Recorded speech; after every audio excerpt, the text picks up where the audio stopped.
So I ended up forgetting to keep VODs for my stream. So what we're gonna end up doing instead is I'm just gonna do, a brief little recording sesh of me just talking about what I've talked about on stream, just going over it briefly. The fact of the matter is that this is gonna be a part one, solely because some interesting stuff happened. I'm not gonna yap too much about it. We're gonna go straight into it. Quick little introduction, because I introduced myself on stream. My name is Anthony. You can call me by my name. You can call me VTubingExplained. Some of you have called me V as well. I like that as well.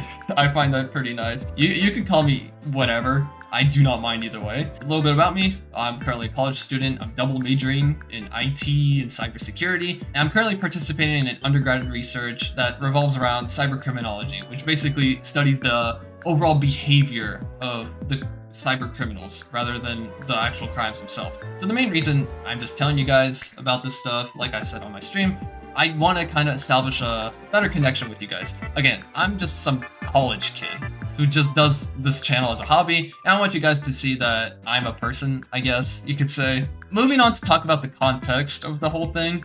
So basically, I made a video back in August 15th, basically called Various American Indie VTuber Controversies Explained in 6-ish minutes. In hindsight, it's a bit of a long title, but it's whatever. I'm not going to include any artwork of this person because I don't want to deal with more legal shenanigans anytime soon, so hopefully y'all can understand that. In that video, I basically spent around 2 minutes per individual where I just talked about relevant information at the time that was controversial about each person. You'd think that'd be innocent enough, but apparently on August 17th, 2025, just 2 days later, I get hit with this on my channel. Fun stuff. I check my email to just double check, and boom, an official copyright removal request and a copyright strike.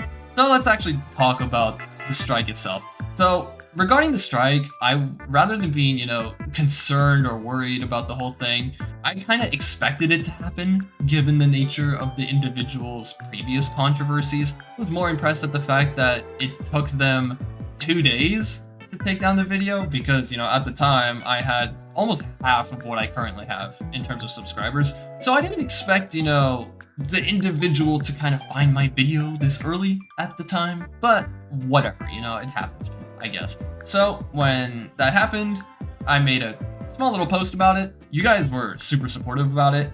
I appreciate y'all for that. It does mean a lot to me to this day. After talking with various individuals who have dealt with this situation, I went ahead and wrote out my counter notification. So basically the main points that I made in that counter notification were that A, it falls under fair use because it was commentary purposes and criticism, and B, the individual has been sanctioned multiple times by a federal copyright tribunal for their bad faith actions. So I sent that over, and from there it was basically just a waiting game. From there, nothing really much happened. I was just chilling.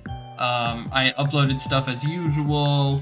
And then 2 weeks later, on September 2nd, I would get the email from YouTube saying that the video was restored. Now you would think, after all this, that it would be done. You'd think it'd be over. I thought we would just be moving forward like normal. Turns out, moving forward, on September 10th, the individual sent me this. The individual is basically trying to sue me for $1,442 for allegedly stealing registered copyright and artwork in my video and claiming that I filed a fraudulent counter notification that claimed ownership of their copyrighted work. So they ended up claiming $800 for the damages and then $642 for costs and interest. So before I move forward, I have to give this proper disclaimer. I'm not a legal expert. I'm not a lawyer. I'm not your lawyer. I'm going to be just talking about legal statutes, publicly accessible information, and stuff that I was legally given, but it's going to be all redacted. So I'm not going to put in full legal names. I'm going to put any addresses, phone numbers, case numbers, email addresses, none of that stuff. That I'm just going to hide.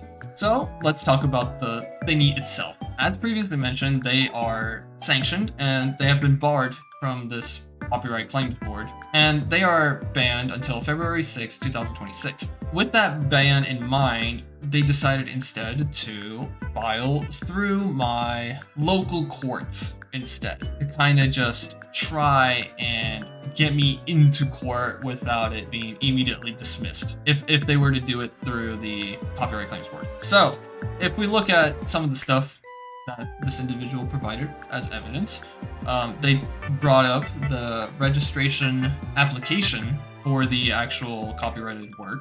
The application was submitted on August 18th, which is the same day that the individual signed the complaint.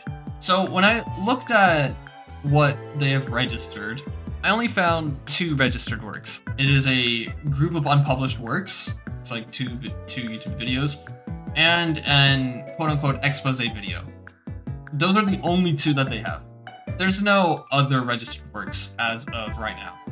Now, I would talk about additional information about the whole copyright spiel and all that stuff.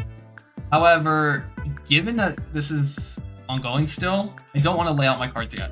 So I'm not going to talk about it yet. And we're going to instead just talk about, how I prepared. While I was doing initial research regarding all that stuff, I found a specific legal code that was essentially the gold mine, which is 28 US Code 1338A, which basically states that the district courts have original jurisdiction over any civil action regarding copyright.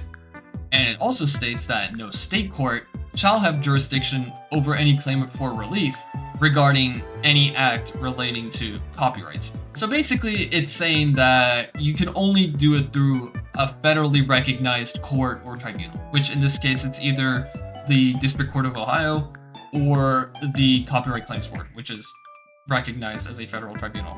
My speculation as to why this individual filed through my local municipal court rather than a district court was that if we compare the costs to file a complaint between the 2 courts, it is $405 to file through the District Court of Ohio versus $50 through my local court. This is not my local court, by the way. My speculation is that this individual wanted to cut costs and just wanted to go through the cheaper option without knowing that 28 US Code 1338 states that only district courts can handle copyright issues. I would talk with a lawyer about this. They basically agreed. They also stated that retaining a lawyer doesn't really make sense in terms of money because it would cost way more money to just hire a lawyer and do all this stuff versus to just settle. However, he did say that he would be more than happy to just briefly look over what I create in terms of motions, replies, documentations, all that stuff, and to just kind of give like a thumbs up or thumbs down. I agreed, but just to reiterate, I never retained a lawyer for this, nor did I have a lawyer write anything for me. The lawyer did suggest that I file a motion to dismiss this whole complaint ahead of time. So that way, when the trial happens, it could be discussed. So I went ahead and did that. This is the cover page for my motion to dismiss, which if we include the exhibits and all that stuff that I include, it is 27 pages long. I had to print this out multiple times. Copy for myself, copy for the court, copy for the individual, and then 2 spares. My printer did not appreciate me at that time, to say the least. When we talk about the motion, it covers 3 distinct reasons for dismissing the whole thing. The lack of subject matter jurisdiction, because federal courts have original jurisdiction. The complaint is an abusive legal process due to the Copyright Claim Board ban. And the complaint didn't really state a claim upon which relief can be granted, because fair use is protected exception to copyright law. So I went ahead, I showed the lawyer the whole motion, and asked whether it was good or needed to be changed. He said it was well written and should be good to go. So I went ahead, got it notarized through my local notary, and got it submitted. And so some time passed, and I got the notice to appear, confirming that the motion to dismiss will be reviewed and decided upon. How did the trial end up going? To put it lightly, it didn't go. Basically, the individual filed a motion to continue, which allows the trial to be postponed for various reasons if the court deems it valid. I showed up to the trial, we talked about the continuance motion, I raised a few points, the judge took it into consideration, but ultimately said that, hey, we're gonna give the individual 2 weeks to respond to your motion to dismiss. If they do respond, then we're gonna proceed as normal. We're gonna give you time to respond to their response, and then they'll make a decision on the next trial, which is December 19th. But if the individual doesn't respond within 14 days, they're gonna just move forward with my motion and potentially make an earlier determination, which would be ideal. But I don't expect that to happen. I think what will happen is that the individual will file a response closer to the end of the window. I'm prepared for whatever happens, you know? Can't do much about it, so I'm just gonna be chilling, you know? Thank you guys for all your support regarding this whole situation. It does mean a lot to me. I'm gonna make a part 2 of this when the trial concludes, and then from there, we'll see, you know? It's gonna be a fun time. Thank you all again. I'll see y'all next week with a regular video.